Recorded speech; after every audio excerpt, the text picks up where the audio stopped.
தமிழொலி நேயர்களுக்கு வணக்கம். இன்று இரவு நேர பிரதான செய்திகள். முதலில் தலைப்புச் செய்திகள். நீண்ட தூர போக்குவரத்து சாரதிகள் குறித்து விசேட கவனம் செலுத்த தீர்மானம். சாட்டையை கையில் எடுத்துள்ள ஜனாதிபதி, அமைச்சர்கள் சிலருக்கு கட்டுப்பாடு. எதிர்வரும் 19ஆம் தேதி முதல் விசேட நுளம்பு ஒழிப்பு வாரம். யாழ்ப்பாணத்தில் இருந்து வந்த ரயில் மோதி இளைஞன் உயிரிழப்பு. வாவியில் மூழ்கி சிறுமிகள் 2 பலி. கல்கிசை இளைஞர் படுகொலை, அதிரடியாக கைது செய்யப்பட்ட 2. யாழ் தேவாலயம் ஒன்றில் இடம்பெற்ற முகம் சுளிக்க வைக்கும் சம்பவம், வெளியான காணொளி.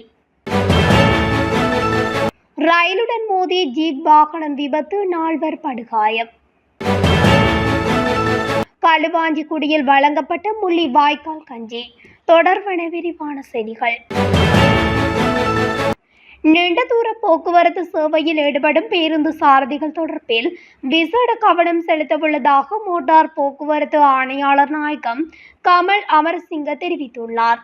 அண்மையில் ரம்போடை கெரண்டியல்ல அருகே நடைபெற்ற பேருந்து விபத்தின் பின்னர் இந்த விடயம் குறித்து தீவிர கவனம் செலுத்தப்பட வேண்டியதன் அவசியம் எழுந்துள்ளதாக அவர் சுட்டிக்காட்டினார். விபத்துக்குள்ளான கதிர்காமம் குருநாகல் வழித்தடமானது நீண்ட நேரம் கொண்ட ஒரு போக்குவரத்து வழித்தடமாகும். அவ்வாறான வழித்தடங்களில் போக்குவரத்தில் ஈடுபடுத்தப்படும் பேருந்துகளின் சாரதிகளுக்கு போதுமான ஓய்வு கிடைக்கின்றதா, ஒழுங்கான தூக்கம் கிடைக்கின்றதா, பயணத்தின் இடையில் அவர்களுக்கு சிறிதளவேனும் ஓய்வூன்றை எடுப்பதற்கான வசதிகள் உள்ளதா என்பது குறித்து கவனம் செலுத்தப்பட வேண்டியிருப்பதாக கமல் அமரசிங்க சுட்டிக்காட்டியுள்ளார். அத்துடன் இரவு நேர பயணிகள் போக்குவரத்து சேவைகள் குறித்தும் விசேட கவனம் செலுத்தப்பட வேண்டும் என்று தீர்மானிக்கப்பட்டுள்ளதாகவும் அவர் குறிப்பிட்டுள்ளார். தேசிய மக்கள் சக்தி அரசாங்கத்தின் அமைச்சர்கள் சிலர் தொடர்பில் ஜனாதிபதி அனுரகுமார் திசாநாயக்க கடுமையான அதிருப்தி கொண்டுள்ளதாக தெரிய வந்துள்ளது. பொதுமக்கள் மத்தியிலும் ஊடகங்களிலும் சிறுபிள்ளைத்தனமான கருத்துக்களை வெளியிடும் ஆளுங்கட்சி அரசியல்வாதிகள் தொடர்பிலேயே ஜனாதிபதி இவ்வாறு அதிருப்தி கொண்டுள்ளார். கடந்த உள்ளூராட்சி தேர்தலின் பின்னர் நிலந்தி கொட்டகட்சி உள்ளிட்ட நாடாளுமன்ற உறுப்பினர்கள், பிரதி அமைச்சர் ஒருவர், 2 அமைச்சர்கள் ஆகியோரை வரவழைத்து இது குறித்து தனது அதிருப்தியை ஜனாதிபதி நேரடியாகவே வெளிக்காட்டியுள்ளார். அத்துடன் மேற்குறித்த அரசியல்வாதிகளை எந்த ஒரு காரணத்தை கொண்டும் இனிவரும் காலங்களில் ஊடக நிகழ்ச்சிகளில் கலந்து கொள்ள விட வேண்டாம் என்று ஊடகத்துறை அமைச்சர் நலிந்த ஜேதிச மற்றும் தேசிய மக்கள் சக்தியின் ஊடக பொறுப்பாளர் விஜிதகீரத் ஆகியோருக்கும் உத்தரவிட்டுள்ளதாக தெரிய வந்துள்ளது. சீரற்ற காலநிலை காரணமாக டெங்கு நோயாளர்களின் எண்ணிக்கை அதிகரித்து வருவதாக தேசிய டெங்கு கட்டுப்பாட்டு பிரிவு தெரிவித்துள்ளது.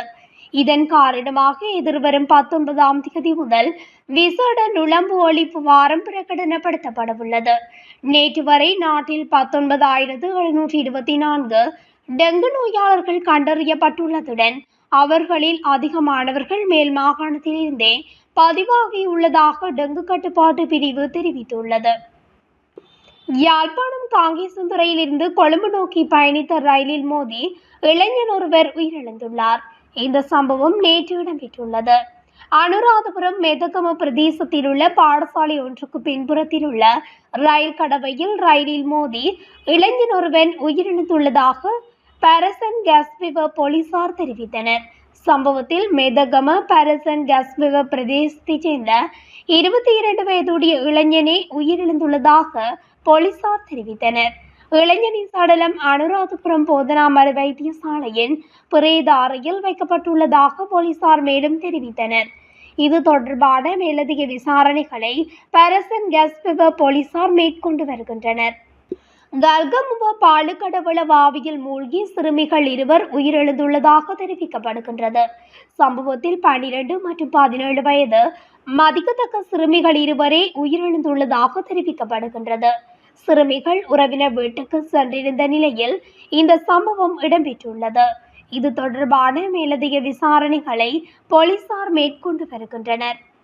கொழும்பு கல்கிசையில் கடந்த 5ஆம் தேதி இடம்பெற்ற துப்பாக்கிச் சூட்டு சம்பவம் தொடர்பில் 2 சந்தேக நபர்கள் காவல்துறையினரால் கைது செய்யப்பட்டுள்ளனர்.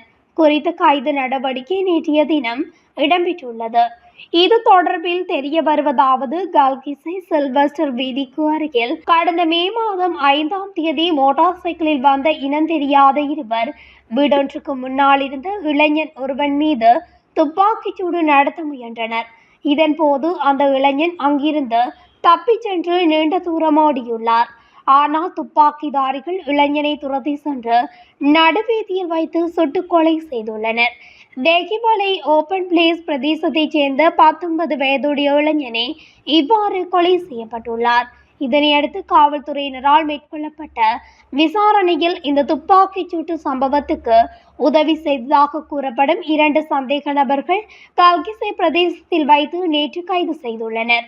இது தொடர்பான மேலதிக விசாரணைகளை கல்கிசை காவல்துறை குற்றப்புலனாய்வு பிரிவினர் மேற்கொண்டு வருகின்றனர். யாழ்ப்பாணம் வடமராட்சி கிழக்கு பிரதேசத்தில் அமைந்துள்ள தேவாலயத்தில் நடந்த முகம் சுளிக்க வைக்கும் மற்றொரு வீடியோ சமூக வலைதளங்களில் வெளியாகியுள்ளது. மத போதனையின் போது ஒருவரை தாக்கியதுடன் தேவாலயத்தில் நின்று தகாத வார்த்தை பிரயோகங்களிலும் பெண்கள் ஈடுபட்டமை முகம் சுளிக்க வைத்துள்ளது.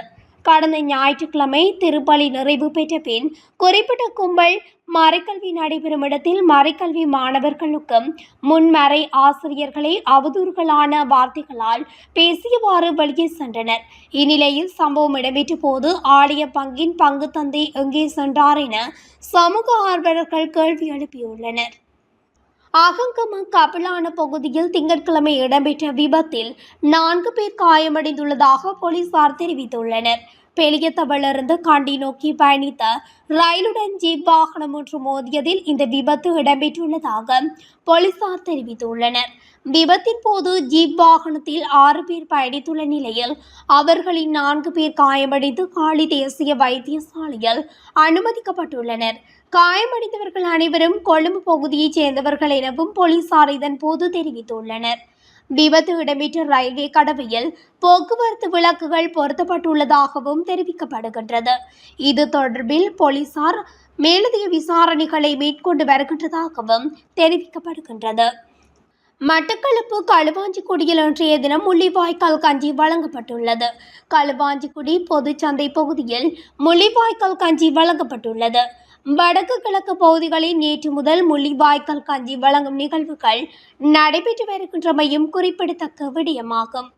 அத்துடன் தமிழ் மக்களுக்கான அடிப்படையான அரசியல் உரிமைகள், காணாமலாக்கப்பட்டோர், அரசியல் கைதிகள் தாயக நிலம் விடுவிக்கப்படும் வரை இந்த நாடு முன்னேற்றகரமான பாதைக்கு செல்ல முடியாது என சிங்கள அரசும் சிங்கள தேசிய இனமும் புரிந்து கொள்ள வேண்டும். அதேவேளை 2009 இன அழிப்புக்கு நியாயம் கிடைக்க வேண்டும் என்பதுடன் தமிழ் தேசிய விடுதலைக்காக இளம் சந்ததியினர் தொடர்ச்சியான போராட்டத்தினையும் முன்னெடுக்க வேண்டும் என நாடாளுமன்ற உறுப்பினர் வைத்தியர் இளையதம்பி ஸ்ரீநாத் தெரிவித்துள்ளார். மட்டக்களப்பு சத்துருக்கொண்டான் படுகொலை செய்யப்பட்டோருக்கான நினைவு தூபியில் வடகிழக்கு பொங்கு தமிழ் பேரவை இன்று திங்கட்கிழமை முள்ளிவாய்க்கால் கஞ்சி வாரத்தை ஆரம்பித்து வைக்கும் நினைவேந்தலில் கலந்து கொண்ட நாடாளுமன்ற உறுப்பினர் வைத்தியர் ஸ்ரீநாத் உயிரிழந்தவர்களுக்கு சுடரேற்றி அஞ்சலி செலுத்திய பின்னர் ஊடகங்களுக்கு கருத்து தெரிவிக்கையில் இவ்வாறு தனது உரையினை தெரிவித்துள்ளார். இத்துடன் தமிழொலியின் இன்று இரவு நேர பிரதான செய்திகள் நிறைவடைகின்றன. தொடர்ச்சியாக செய்திகளை அறிந்து கொள்ள தமிழொலி ஊடகத்துடன் இணைந்திருங்கள். நன்றி, வணக்கம்.